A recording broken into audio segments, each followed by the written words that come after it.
Hello people watching YouTube. I've just bought myself a new bag I wanted to share with you. It's for commuting to work on a motorcycle because it gets quite wet out there this time of year. I actually had a regular rucksack with one of these hump things. As you can see, it's got pretty filthy. Not quite as shiny as this, so it won't clean up quite as easily. It says 35 litres on the side, and I'm quite sure if you did fill that up from the sink you'd probably get 35 litres in there, but the fact is it doesn't cover all shapes and sizes. The flexibility is only in the opening. Once you've filled up the pocket, you're limited by its shape. Not only that, but of course, my head's there and I'm riding at miles an hour. The wind and the rain's coming in at such a speed that it gets underneath that, so that had to go. I've bought myself an Overboard waterproof Pro Sports Backpack. 30 litres.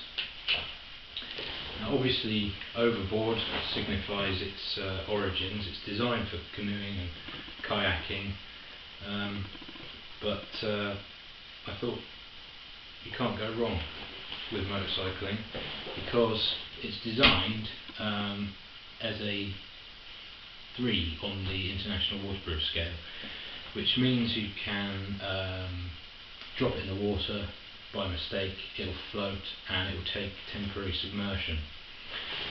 And the thing I like about it, obviously it seems massive there, but you've got to roll this part down like any dry bag. And it comes with backpack straps. It looks pretty sturdy. It's got good ventilation and padding, quite thick straps on there. And it's got a top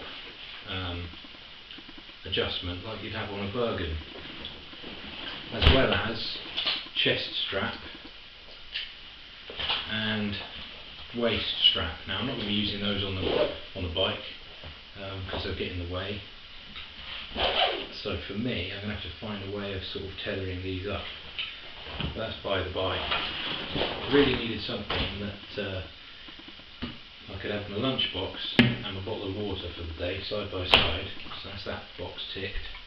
But it also leaves a bit of space at the top for clothes, because obviously biking or whatever else you're doing, you're going to need to change.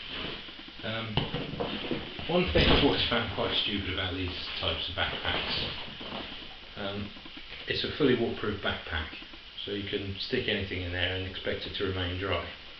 Yet on the outside they give you this pocket. Now if you pack this out, this piece here has no expansion capacity in its own right, so all I can envisage you putting in there is documents. And what's the one thing you don't want to get wet? I'm sure you can fit something in there, you know, keys. Most keys can get wet unless they've got an electric fob on them. But again, you don't really want that kind of valuable thing, those kind of valuable items in a pocket like that. Again, this, if you've got wet clothes and you've just finished kayaking or whatever, you don't want to get your dry clothes wet, that's ideal. But again, for my use, I'll probably remove this. Quite apart from the good reputation these bags have in terms of build quality, I mean, I'm looking at stitching now and it's pretty strong looking.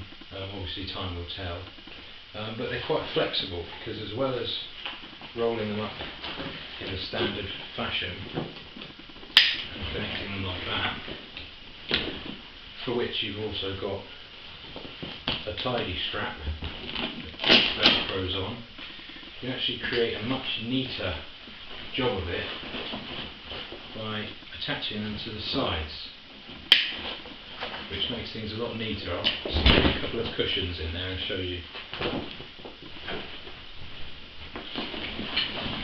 just to pad it out.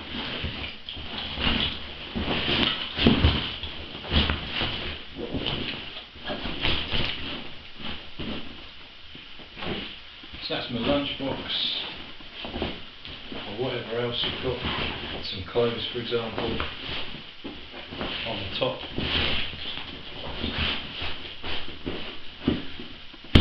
So nicely padded out.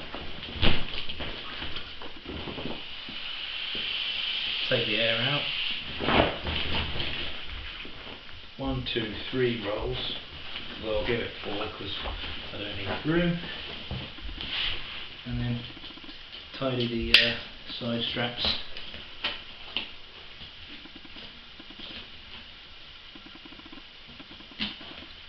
It's not the simplest.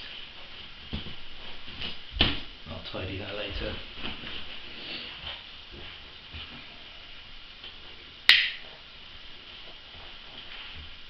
It's quite strange.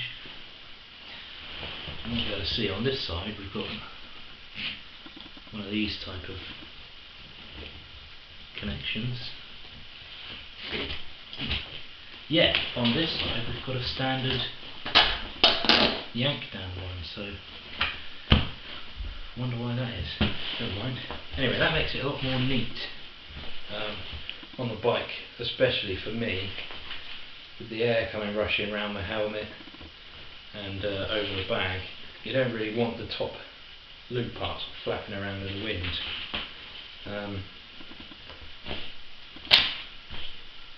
That will do the same, but again that sort of helps tidy things if you do it the other way around. And then you've essentially got yourself a fairly decent sized rucksack, which is also going to keep everything bone dry, hopefully. Not letting any air out. And again, the straps seem pretty comfortable. So there it is. Any comments? Love to hear them, especially if you've got any idea as to why that's one way and that's another way. Probably just a manufacturing variation. But it certainly, for me, is an improvement on that. And for bushcraft, and especially if you're doing stuff like Pete Wiseman, Google his channel, really good stuff, especially solo stuff and canoeing and stealth setups for wild camping. If you're doing stuff like that, obviously this will save your gear in the wet. So yeah, looking forward to using it, and hope it does the job for me. It even comes with a little carabiner, which is always useful, and always wanting to stay visible on the bike. I know we've got these which look like they'll probably be reflective in the dark. We've got extra straps and stuff on here, so I might attach these Oxford, I don't know whether they're supposed to be wrist or ankle or what, but just gives you a bit of extra visibility from the front. This of course was supposed to do that from the back, but it's got so filthy that I can't imagine that being very good at, making you visible. Whereas like these, which are nice and shiny, this bag should be quite easy to sort of wash off and keep clean. Not that it's luminous like that, but we have got these panels built into the back. And I suppose, thinking about it as I speak, I could get myself a high visibility sheet of some kind and make use of an otherwise useless pocket. So there you go.